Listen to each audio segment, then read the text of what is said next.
इसी प्रकार छोटी छोटी गैयों को लेकर के भगवान चराई करते हैं। और सुखदेव जी महाराज ने भागवत में लिखा है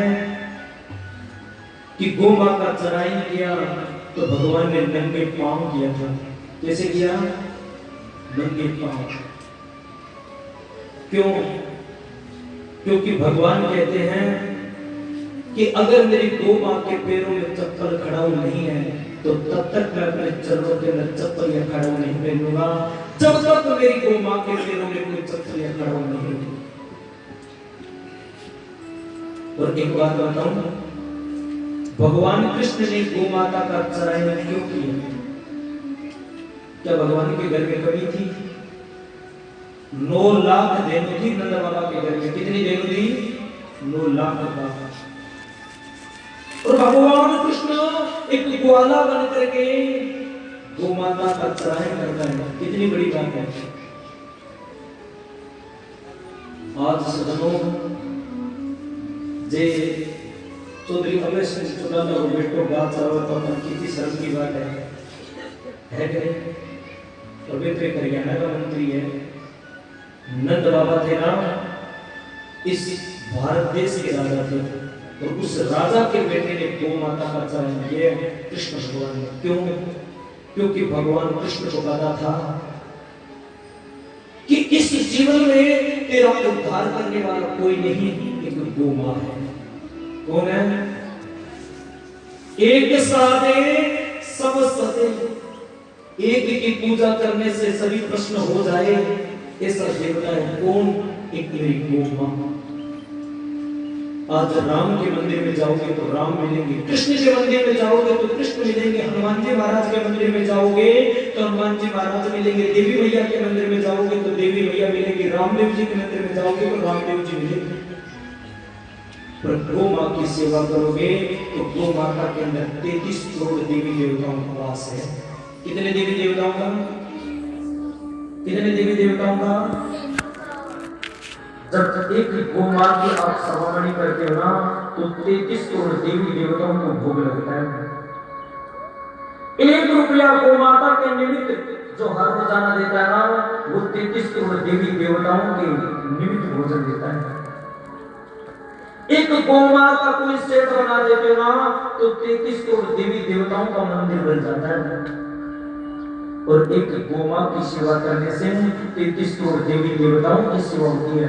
ये मैं नहीं कहता, भागवत कहती है। तो हमें एक ही की पूजा कर लेनी चाहिए, जिसकी पूजा करने से सभी प्रश्न हो जाए। है कि नहीं? अरे है कि नहीं? और अंत समय में आपको पार उतारने के लिए गौ मां ही काम में आएगी। भगवान कृष्ण को इस बात का पता था कि अंत समय में कोई किसी के काम नहीं आएगी, केवल गौ सेवा ही काम आएगी नहीं।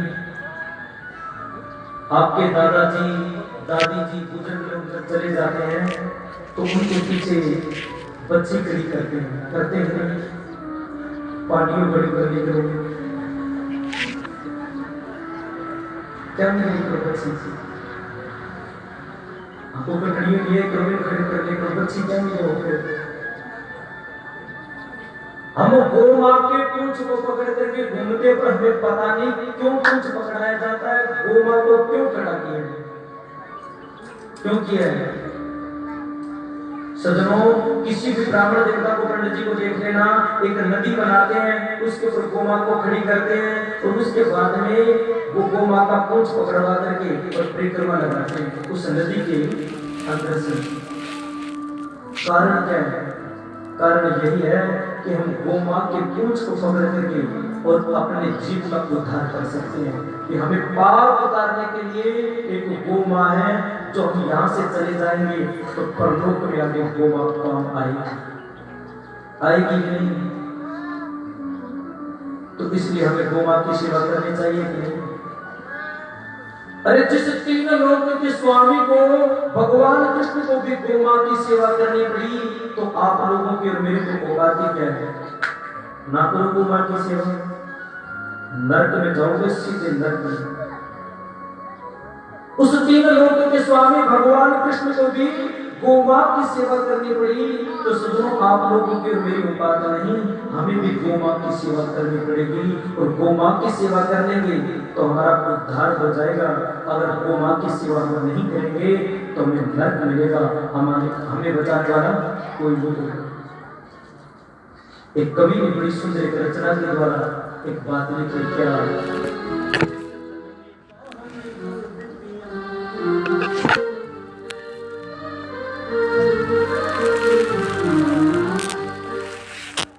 जिस जननी का हमें दूध पिया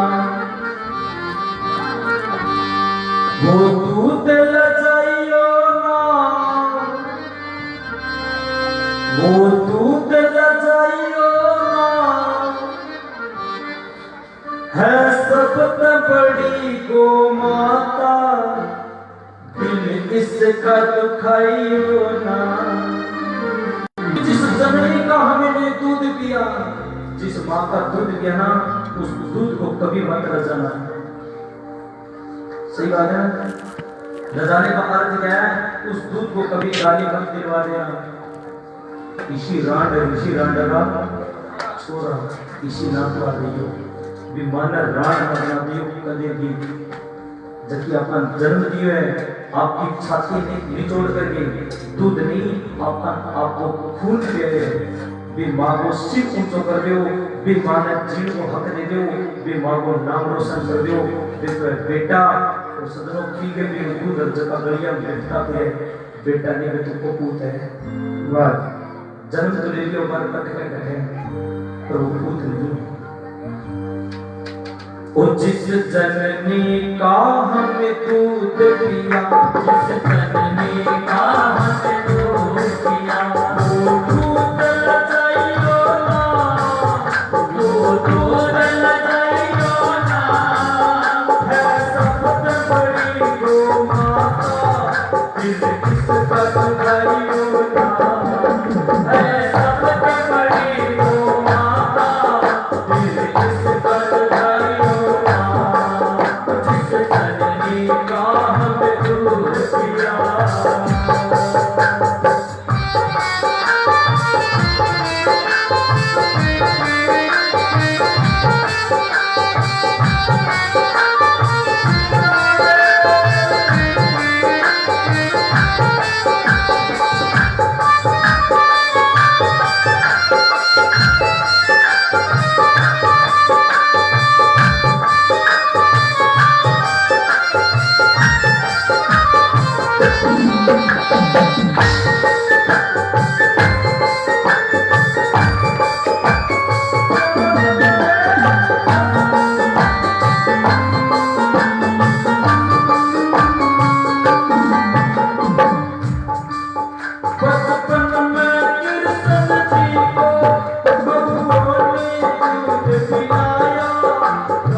बचपन में कृष्ण जी को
श्री राम के दादाजी वो गऊ चरा गए, वो गऊ चरा गए।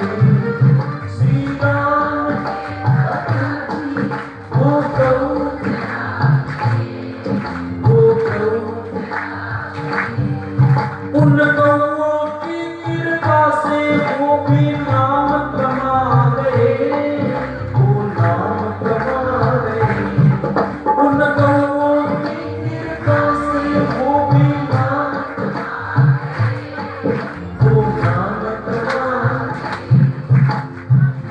श्री राम के दादाजी वो भी गाय चरा गए। कौन थे भगवान राम के दादा? कौन थे भगवान राम के दादा? कल की कथा में बताया था ना कि नाम राम का दादा कौन? बता दो कौन यार? क्या बात है, एक बार जोरदार ताली। भगवान श्री राम के दादाजी का नाम था राजा रघु। और भगवान के राम के वंश के अंदर मैंने पहले भी बताया बहुत से राजा आए थे। सत्यवती राजा हरिश्चंद्र भी आया, भागीरथ भी आया, अम्बरीश भी आया, नवल भी आया और मानधाता जैसे बड़े बड़े राजा आए सदनों, पर किसी का नाम नहीं चला। रघु आने से उस वंश का नाम बदल गया। क्या नाम पड़ गया? रघुवंश। रघुकुल रीति सदा चली आई।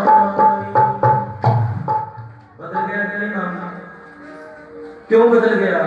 क्योंकि राजा रघु ने गौ माता की सेवा की थी और गौ माता की कृपा से गोमाँ की सेवा करने से इस वंश का नाम रघुवंश पड़ा। गोमाँ की सेवा कैसे की, क्यों की और क्यों उनका नाम चला, ये तो राम कथा की कहानी है, अगले साल राम कथा में बताएंगे। बाकी रघु का नाम गोमाँ की सेवा करने से इस वंश का नाम बदल गया था रघु। श्री राम के दादाजी रघु गाय चरा गए, रघु गाय चरा गए। श्री राम के दादाजी रघु गाय उन गौओं की कृपा से वो भी नाम कमा गए। पूरा शब्द इस महफिल में है, पूरा शब्द इस महफिल में तुम जय देव गाइयो नाम। पूरा शब्द इस महफिल में तुम जय देव गाइयो नाम। सबसे बड़ी गो माता दिल इसका दुखाइयो नाम। मैं सबसे बड़ी गो माता दिल इसका दुखाइयो नाम। इस जननी का हमें दूध पिया, इस जननी का दूध पिया। दूध लगाइयो नाम, ओ दूध लगाइयो नाम। सबसे बड़ी गो माता दिल इसका दुखाइयो नाम।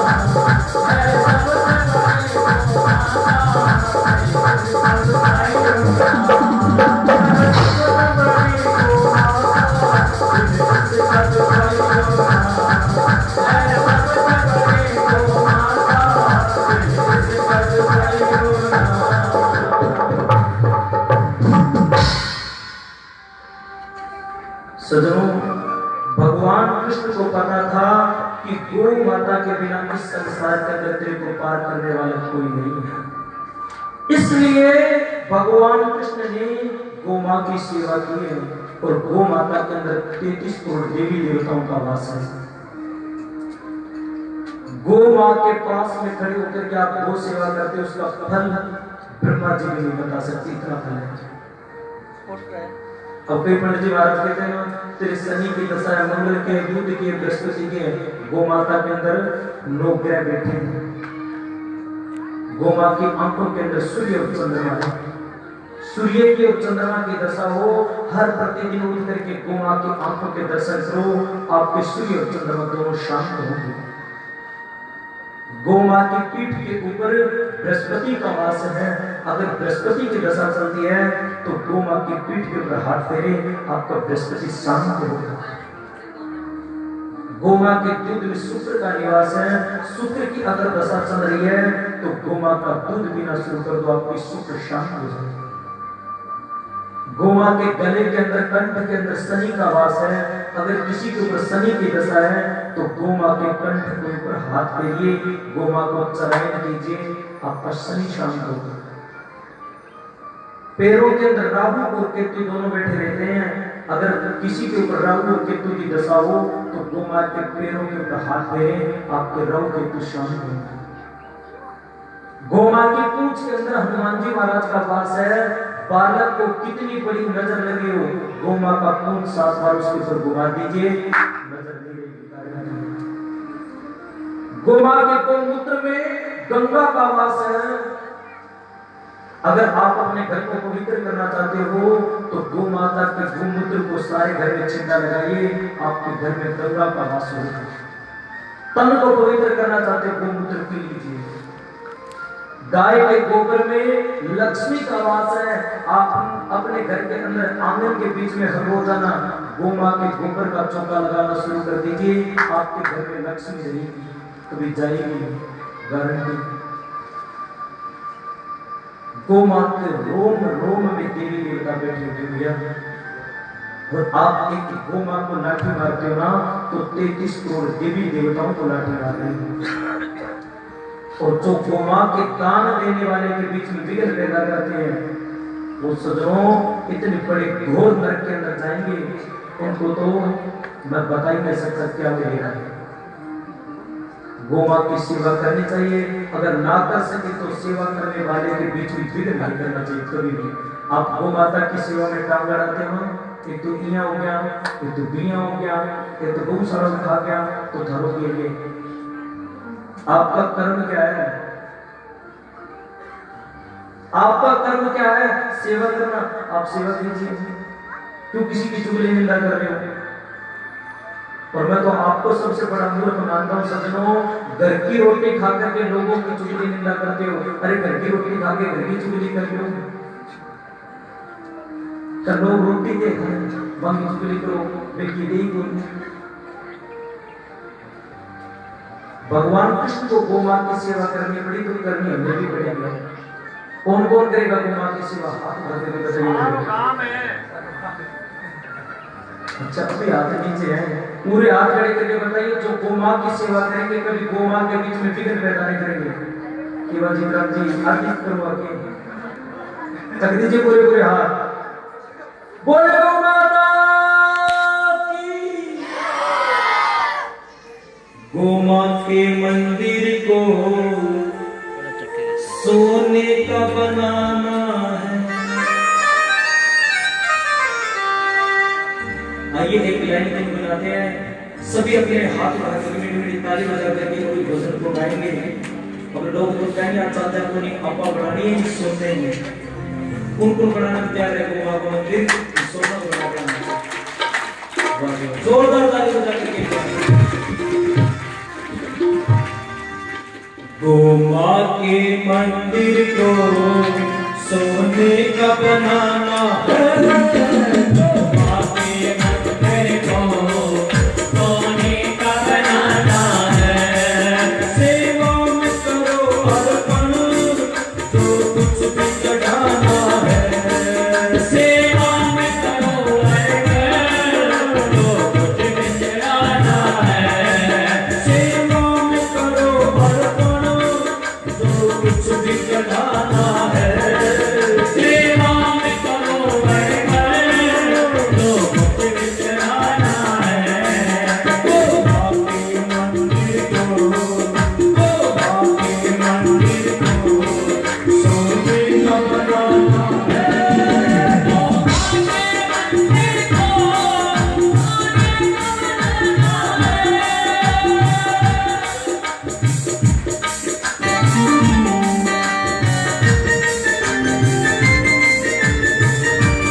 आपके पास में जितना भी धन दौलत है ना, सारा का सारा गौ मां ने दिया। दिया कि नहीं?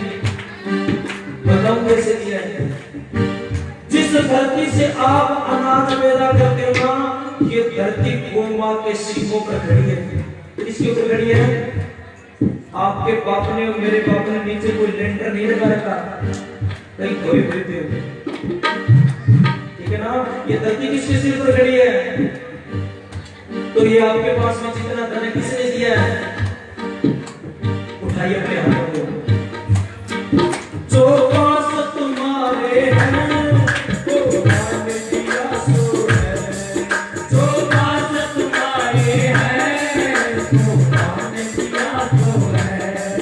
फिर दान चढ़ाने में, फिर दान चढ़ाने में कैसे घबराना है। ऐसे घबराना है।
गाइए मेरे साथ। नहीं कोई जबरदस्ती तो दान बना सकती, नहीं कोई जबरदस्ती तो दान बना सकती। तो हाथ थोड़ा दो, तो हाथ थोड़ा दो, कैसे घबराना है। तो हाथ थोड़ा दो, कैसे घबराना है। तो आगे मंदिर को सोने का बनाना है। तो आगे मंदिर को सोने का बनाना है। सेवा में करो अर्पण, जो कुछ भी चढ़ाना है। सेवा में करो अर्पण, जो कुछ भी चढ़ाना है। तो आगे मंदिर को, तो आगे मंदिर को सोने का बनाना है। तो आगे मंदिर को सोने का बनाना है। तो आगे मंदिर को सोने का बनाना है। तो आगे मंदिर को सोने का बनाना है। गौ माँ के सींगों पर ये पृथ्वी धारी है। गौ माँ के सींगों पर ये पृथ्वी धारी है। शिव शंकर भोले की नंदी की सवारी है। शिव शंकर भोले की नंदी की सवारी है। जब नंदी नहीं होंगे, जब नंदी नहीं होंगे, तो भोलेनाथ कहाँ होंगे। उठाइए अपने पैरों को। जब गाय नहीं होगी, गोपाल कहाँ होंगे। जब